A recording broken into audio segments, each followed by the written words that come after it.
తండ్రి పిల్లల్ని కనక ముందే ఆ పిల్లల కోసం కలలు కని ఆ పిల్లల కోసం ఆస్తిని కూడబెట్టి జాగ్రత్తగా కాపాడుకుంటూ వచ్చాడు. పిల్లల్ని కన్న తర్వాత ఒకరు తండ్రికి విధేయత చూపించారు, ఒకరు విధేయత చూపించలేదు. విధేయత చూపించిన కుమారుడు తండ్రి ఆస్తిని కాపాడుకుని తండ్రి రూపాయి సంపాదిస్తే కొడుకు 10 రూపాయలు చేసుకుంటాడు. ఎవడైతే అవిధేయుడు ఉంటాడో, బుద్ధి లేనోడు ఉంటాడు, తండ్రి యొక్క ఆస్తిని తీసుకుని తన స్వార్థం కోసం ఖర్చు పెట్టి, సుఖాల కోసం, పాపం కోసం ఖర్చు పెట్టి తన జీవితంతో పాటు తండ్రి ఆస్తిని కూడా నాశనం చేస్తాడు. అలాగే ఈ భూమి మీద మనుషుల్లో 2 రకాలుగా ఉంటారు. దేవుడు ఇచ్చిన ఆస్తిని, దేవుడిచ్చిన జీవితాన్ని, దేవుడిచ్చిన శరీరాన్ని కాపాడుకుంటూ ఆ శరీరాన్ని పవిత్రంగా ఆయన ఆలయంగా తీర్చిదిద్దుకుంటూ దేవుని కొరకు బ్రతికేవారు కొంతమంది. దేవుడు మనకిచ్చిన స్వాస్థ్యము శరీరము, సమయము, ఈ రెండింటిని జాగ్రత్తగా కాపాడుకుంటూ బ్రతికేవాళ్ళు కొంతమంది దాన్ని పాడు చేసుకుంటూ దేవుడు తమకిచ్చిన స్వాస్థ్యాన్ని పాడు చేసుకుంటారు. అలాగే దేవుని యొక్క చిత్తాన్ని కూడా వాళ్ళు నెరవేర్చకుండా దేవుని ఉగ్రతకు పాత్రలు అవుతారు. యేసుక్రీస్తు వారు ఈ భూమి మీదకి రావడం వల్ల,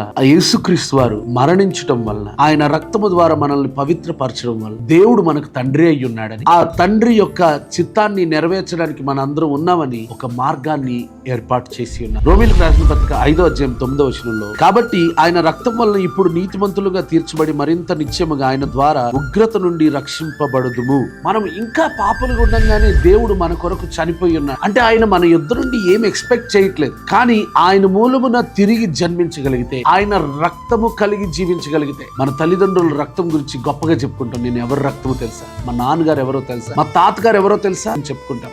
కానీ యేసుక్రీస్తుని నమ్మిన వారందరూ కూడా యేసుక్రీస్తు వారి రక్తము కలిగి యేసుక్రీస్తు వారి వలె దేవునికి విధేయులుగా జీవించగలుగుతాం. యేసుక్రీస్తు వారు మరణమగునంత వరకు కూడా తండ్రి చిత్తమునకు లోబడిన వ్యక్తి కాబట్టి మరణమును కూడా జయించగలిగే సామర్థ్యమును కలిగి ఉన్నాడు. మరి ఈ రోజు మనము దేవుడిచ్చిన స్వాస్థ్యమును పాడు చేసుకునే వారిగా ఉన్నామా? అలాగైతే యేసుక్రీస్తు వారు మనకు ఒక మార్గాన్ని ఏర్పరిచారు. ఆయన అన్నాడు, నేనే మార్గము, నా ద్వారా తండ్రి యొద్దకు మీరు చేరగలుగుతారని అద్భుతమైన సువార్తను ఈ భూమి మీదకి తీసుకొచ్చారు. ఆయన సిలువ యందు విశ్వాసం ఉంచి ఆయన నా కొరకు చనిపోయి ఉన్నాడు కాబట్టి ఆయన ఇచ్చిన విలువైన స్వాస్థ్యమైన ఈ జీవితం, పవిత్ర పరిశుద్ధమైన జీవితమును, వాక్యానుసారమైన జీవితమును నేను కలిగి ఉంటానని నేను వెంబడించగలిగితే ఉగ్రత నుండి, రాబో ఉగ్రత నుండి తప్పించుకోగలుగుతాం. ఈ భూమి మీదకి వచ్చే ఉగ్రత నుండి తప్పించగలిగిన ఏకైక మార్గము యేసుక్రీస్తు వారు. God bless you.